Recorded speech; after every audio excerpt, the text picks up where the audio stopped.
Broadcasting from the business capital of the world, this is the Podcast Business News Network. Well, we're about to start a brand new year. Many of us, as usual, have goals, resolutions that we want to attain. Not always easy.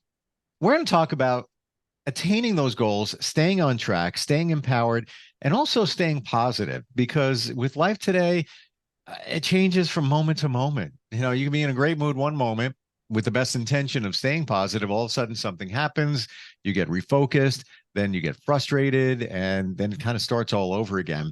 She is somebody that works with people in all different levels, all different relationships, could be individuals, could be families, could be couples. And she does that through hypnotherapy, psychology. She's amazing. Dr. Ann Creekmore is back with us. Welcome back. How are you doing? Good. How are you, Steve? Very well, very well. I wrestle with this positive thing. I know I'm better at it, but you could be flying high here and something happens and then it kind of takes you down. Usually it's not always a situation. There's somebody involved in it in some way. Yes. And I guess essentially we're giving up our power to somebody else to let that or them bring us down. How do we, it's only like put up a force field so that that can not happen or happen a lot less. How do we do that? It's a great question, because we do tend to go to the negative, but we have our ability to think positively or think negatively. And it's not the events that happen to us so much as to what we're saying about the events or are the people or what we're, and that's what causes our talk to ourselves, our interpretation of events causes us to have our feelings. And if we have, and the feelings is what gives us passion, motivation to behave a certain way.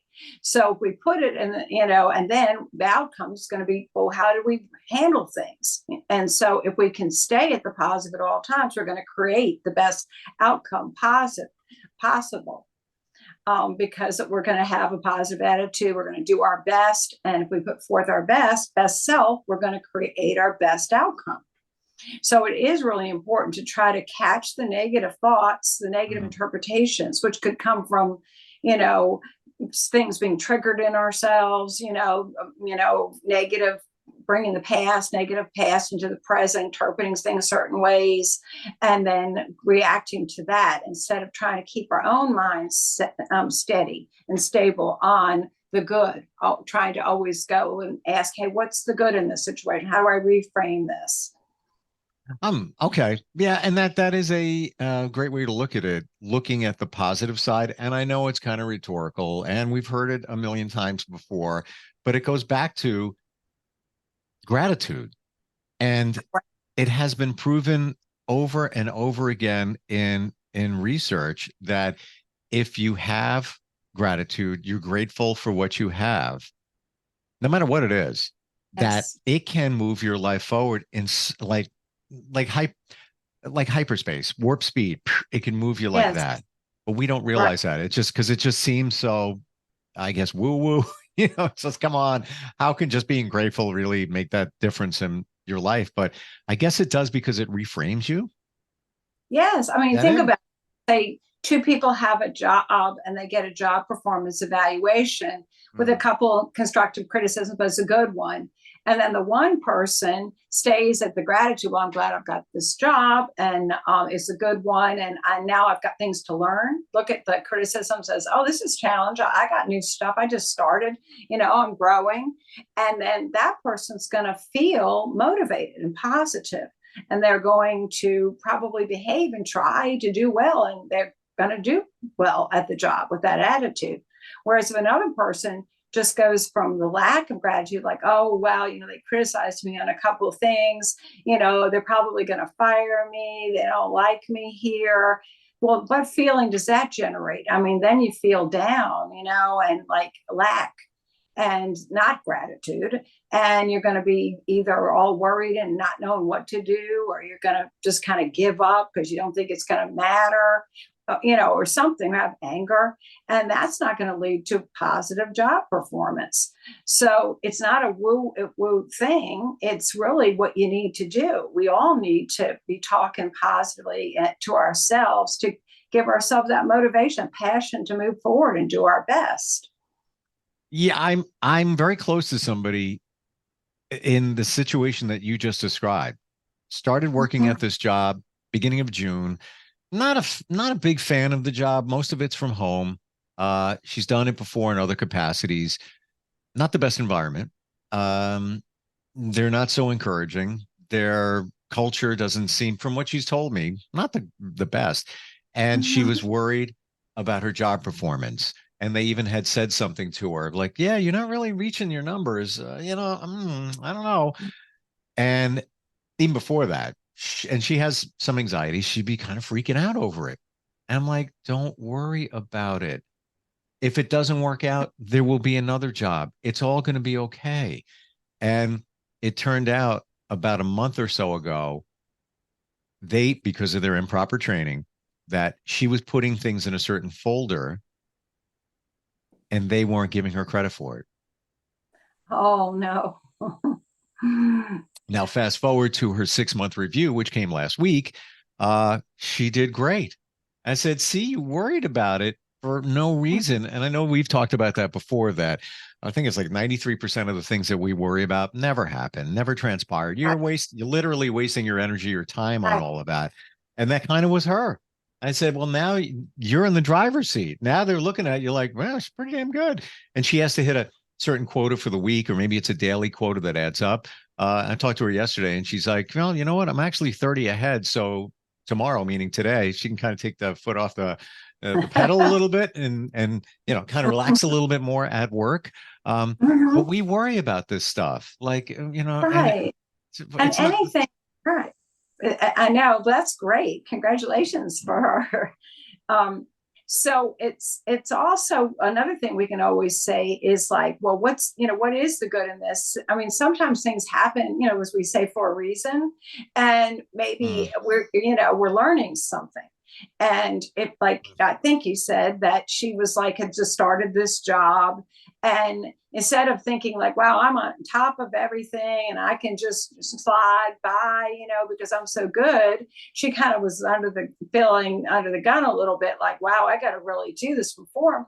Probably didn't hurt her at all, to have that positive, except for the negative things she said to herself, which aren't good, and it was great how you talked to her, telling her it's all okay, it's all going to work out. Those are the kind of things we are perfect. We need to stop and say those things to ourselves and be a friend to ourselves. But in the long run, she just kept a consistently, great performance going. And so I'm sure that's really going to benefit her on the job. So we can reframe and say, hey, that doing that actually works out for the best, because you can always turn a lemon into lemonade and see anything as an opportunity to grow, versus a problem. Quote. Well, I believe there's something in her, maybe subconscious, somewhere along the line. If she doesn't please, she takes it to heart. And she would even say, "I've never had a job where I didn't do a good job." And Mhm. essentially, she was doing a good job, but she wasn't getting the credit Right. for it. And she was right. Yeah, exactly. But she just, I guess, feels a certain way. Um, how do you, Yeah. and you know what? I guess it goes back to empowerment. She gave the job her power, and that could be a person as well. How do we put up the boundary so that a situation or person doesn't take away our power and just like diminish us and bring us down? Is there a way to do that? Is there a refocus? How do we do that? Yes, I mean, whatever we do, we want to be at a place of empowerment and of self worth, and positivity. And it's kind of our job to be doing that. So when something happens to us, we have to kind of stop and say, no, I'm not going there. If I wouldn't say that to a friend, I'm not saying it to myself, and start putting the positive self talk in, reframing it like, Mm, maybe this is happening for there's a good reason here. Help me to see this differently and move in, have a different perspective, move into my good, and just, see the good of the situation at the time. Just reframe what they did as maybe they, or try to put yourself in their shoes, like maybe they've had a hard day, or maybe they've messed up in some way. In this case, that's exactly what happened. They were messing up. They were making some mistakes, not purposefully towards her. So no reason for her to take it personally at all, but just that sometimes people make mistakes. I mean, and things happen. And it's all about us keeping ourselves in a peaceful, loving space. So that self-talk can be so good, can be so bad. How do we adjust that kind of talk within our mind? Let's say, you said her situation, she's feeling like, I'm not making the numbers, I'm not doing the kind of job I should be doing. What should you be saying to yourself? How do you craft that language for, the best outcome? Well, the first thing is to notice when you are saying negative things to yourself. Just kind of maybe take 10 or 15 minutes in your day. This is in my chapter 1, the self-fulfilling prophecy. And I have a little exercise in it where maybe you just take 10 or 15 minutes that day and just observe your own self-talk while whatever you're doing. I mean, if you're at work or if you're at home doing something or just relaxing, just what are you saying to yourself? Start to notice those things and what you tend to say. And then, kind of, you can even group them too. It's like, wow, I'm always saying I'm stupid, or I'm always saying this or whatever. And like you mentioned, there may be some deeper things, or things they may have originated in childhood stuff they heard or took a certain way, and they just in there. And we want to bring them to the surface and get a handle on them and understand what we're doing and saying to ourselves. Then when we catch it, we want to change it at that moment. We want to say, wait a minute, I'm not going there. I've got to be a friend, and then turn it into a positive, it could be an affirmation. If you find a certain attitude you have about yourself, like, oh, nobody likes me, maybe you have to go around all day and say, oh, people do like me, something that counteracts and that negative, low self-worth kind of attitude you have about yourself, one might have about themselves. So you just catch it and put in the positive. And unfortunately, it may be something that you have to do a lot at first, like like the changing any habit. You may have to do it 300 times a day for a little while. Then maybe you get it down, to 15 a day or so. I mean, it's just keep cleansing it, keep getting it out of your system. So what I'm gathering here from you is you need to be intentional, and you need to be mindful of what's going on, because I think we're aren't we so used to the same stuff going through our head that we don't notice. It's just part of us. It's like you look in the mirror, it's like, oh God, look, I got that, I got to take care of that. Oh, what's that going to turn into? Look at that. Oh God, people looking at that, and you just rinse and repeat. You're saying the same stuff. Exactly. And we got to catch that, and don't do that to yourself. How about, we talk about, in the mirror, I've often heard that you can or should literally talk to yourself. Now, you might not want to do it if there's other people around, but really, really talk to yourself, say, hey, you did a good job on that. That was a good job. Absolutely. We're so hard on ourselves. Is it sound like kind of crazy to do, or is that a good idea? No, that's exactly right. I mean, we've always got a little inner voice going, or doing positive self-talk. So we've got to make it positive. And so it's good to say that. That's not, pride or, too much self-worth. You should be saying good things to yourself, just like you would say to your friends, and you should be a friend to yourself. Well, that's a really good point, because we have to love ourselves. We've often heard that, and how really important that is. And we would never say the things that we say to ourselves, or even in our mind, to somebody else that we love. Exactly. Right. So that's a good clue. Like, would I do that? No. So I got to change that. I got to stop and say what I would say to the person, if I was being loving towards them. And Think so that about gives that. structure. Think about that for a second. Some of the things that we say to ourselves, would you ever, not even somebody that you love, would you ever even say that to somebody else, even a casual relationship, whatever it might be? Would you walk up to somebody and say, "Oh, what the heck's that on your head? What are you doing? Yeah. Oh, that's horrible. Look at you're actually going to walk out in public like that. You're wearing that? Oh my God, you need to lose like 15 pounds. Take it from me. We'd never do that ever, ever, but we do it to Right. ourselves. Right. Right. Treat ourselves in a positive, polite way, an encouraging way, and focus on the good. And the more you focus on the good, the more the good is going to grow. Do you think that we do that to ourselves as a protection? Like we want the best for ourselves. So be it the subconscious comes into play, whatever it might be, but we do that to protect ourselves because we want the best outcome. In our mind, we think, well, I can't look this way because people would perceive me in a bad way, and that's not good for me. And you keep saying those things, or get a zit here or something there going on, and you keep saying it to yourself because you want the best for yourself, but really you're doing the complete opposite. Is it the way we're wired evolutionary? Well, I think there is our potential for negative thinking. I mean, you could even, take it all back to the Bible.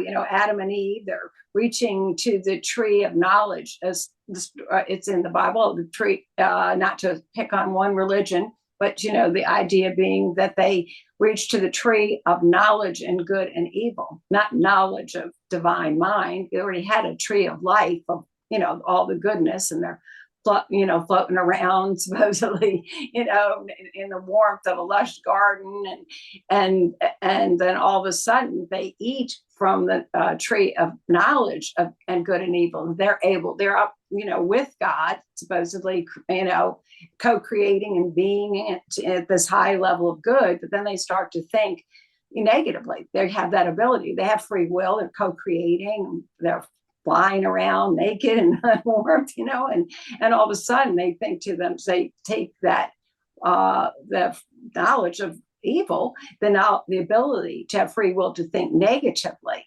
and then they all of a sudden go, "Oh my gosh, I'm naked. What's God going to think?" Right? That's what it says in there, and what that's that the parable or the idea that, oh my God, what is he going to think? And now, what does that do? Well, that's the negative thought. That's the shame. And then it turns into the feeling of shame. And that motivates them to what? Hide from God, separate from all their good. It's a very dramatic example of cognitive behavioral therapy where, what you say was going to create what you do and how your outcome is going to be. A dramatic example, but does make sense. Yeah. So the idea is original sin. What is the original sin in that story? In that, I think, truth. But what it is? It's the it's the idea that we are now got this ability to really think just about everything, negative, positive. We have to then not we lost our innocence of just being of the one and the good and the connected to our inner sacred space of goodness everywhere. And now we got that opportunity. We can choose that, though. We can kind of breathe and put our positive thoughts, or we can, go with the negative. We have that ability. Are there other things that we can be mindful of to stay on path with our goals, to still always feel empowered, to keep that positive vibe going along the way? And subsequent question, stick with our goals. I know that we have lots of New Year's resolutions and we want to stay with that. I often hear you 21 days, you need 21 days to fashion that habit. Your thoughts overall on that, Ann? Yes. Right. I mean, what happens a lot of times is that, people do make these New Year's resolutions, but then they may last a little while, but they don't really stick with them. So that's not what you want to do. But what you can do is you can write a letter, in a sense, to yourself, and mm. say, these are the things that I want to embrace, and the good in my life that I'm embracing, and make a list of all the good you're accepting in your life. And then you can make a list of all the things that you want to release, from your life. I mean, any kind of that you're not, and that can include a lot of your negative thinking could be right on that list. Like, oh, I'm releasing a poverty consciousness, that I don't have money, or I release that I don't have lovability, that I don't have love, or whatever your negatives are. And then you can have a little ceremony for New Year's, where you can just tear it up and burn it in a little bowl. I mean, there's some churches that are called the burning bowl ceremony, where they just put it in, and you just asking, putting it out, and to have that releasing from your negativity, and then embracing all your good. And then during the day, I'm sorry, go ahead. I just wanted what you just said. I've often heard that is symbolically very important, where, some say visualize whatever that might be, that the fear of making money, pick anything, put it in a balloon, and in your mind, let it go. Exactly. Or physically, like you say, take a letter and burn it up, throw it into a Right. fireplace. Yeah, all that stuff is gone. Just I'm releasing all that, and I'm embracing all my good. How do we stay on track? We have a couple of minutes left here. New Year's resolutions. We all have goals. How do we hang with those? How do we not derail along the way? Right. What do you think about that, Steve? Do you have a thought on that? I'll answer, but I just know if you had something you want to share. I really think you have to get past the 3-week mark. I think the 21 days at minimum is very important. And once you get past that, now you're on the path to getting closer to staying on track with your goal. So many of them are fitness related. I feel if you can continually go to the gym for 3 weeks, you're in a good place. Many of us, a week and a half, I'm going to take a day off. No, you can't do that. I'm just giving one example. That's a great example too about the gym, because also, say you start up a workout routine, or you start running again, or whatever, you're going to have a lot of muscle aches, I mean, growing pain, so to speak, and it's not going to be as easy, and it will get a lot easier, but people can cave in, give up during that phase, just because. But even though it's going to be great after a while, if you just keep hanging in there and keep doing it, you'll figure out, oh, okay, maybe I started too fast on this, and it does hurt. I got to slow down and do it this way. And you kind of start to find your pace, and then you'll be able to stick with it, versus just kind of giving it up because it's so hard. But, just you sparked something in my mind. You have to really want it. It's like when we talk about manifesting, you have to envision it's already here. I'm already doing it. Whether it's you want that new car that you can't afford, you already got the car. You can picture sitting in it, feel of the leather, smell of the leather, driving down the street, maybe the windows down, top off, whatever it might be. You're there, like you're emotionally vested in it, as opposed to, let's say, look at the gym, like, oh, I gotta go again today. I hope I can. No, it's like, this is going to be good. I'm just keep moving. This is awesome for me. I'm so glad that I've made this commitment. Now I passed my 21 days. I'm going to continue. You have to set the intention. You got to be all in. Absolutely. The power of intention. Yeah. Yes. Even create what they remember, the vision boards, where you put your pictures up. You can do that for New Year's. Put your pictures up out of magazines, or draw them if you'd like, of things that you want to have in this next year. And then you put it up somewhere where you see it every day, and you kind of have that passion for it continuing. Because I already have that. It's in that office, and pictures of me 20 pounds lighter a year and a half ago. and it all works, Steve. and I look, and I'm like, wow, you know what? That jacket actually fit you. Your face looked different, looked good. So that's my vision board. For all of us, you have books that are so insightful. under the pen name AP Filosa, your maiden name, right? Correct. Mhm. Gotcha. And if anybody wants to learn more, how do they find you, Ann?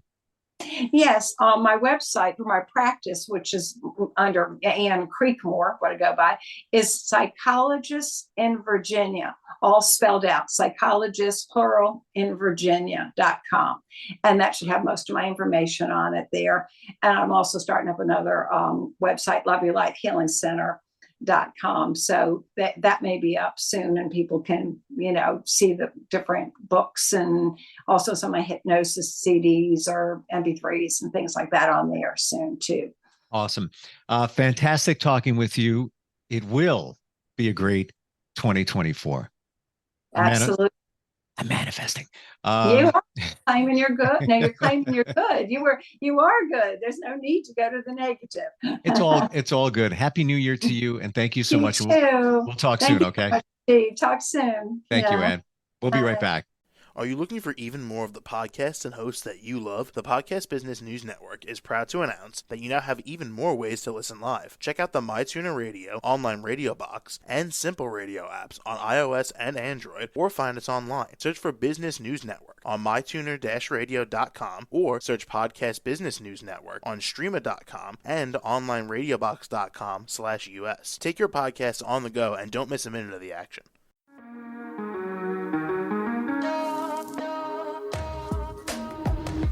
Broadcasting from the business capital of the world, this is the Podcast Business News Network. For nearly 2,000 severely injured veterans, everyday life has become filled with barriers. Day-to-day simple tasks can become pretty daunting. I have to carry my chair up 2 flights of steps or have somebody do it for me. What scares me the most is just the falling. When I'm struggling with my house, I think, to have that one great barrier just knocked down, it's crucial. Home for Our Troops is a wonderful nonprofit that builds a mortgage-free, fully adaptive, handicap-accessible house. And there's no catch. It'll be our very first home that we've ever owned. This is a game changer. This is where your life begins again. We need you to join us in completing this important mission. Please visit hfotusa.org and help build homes and rebuild lives. Because of you, everything's going to be okay.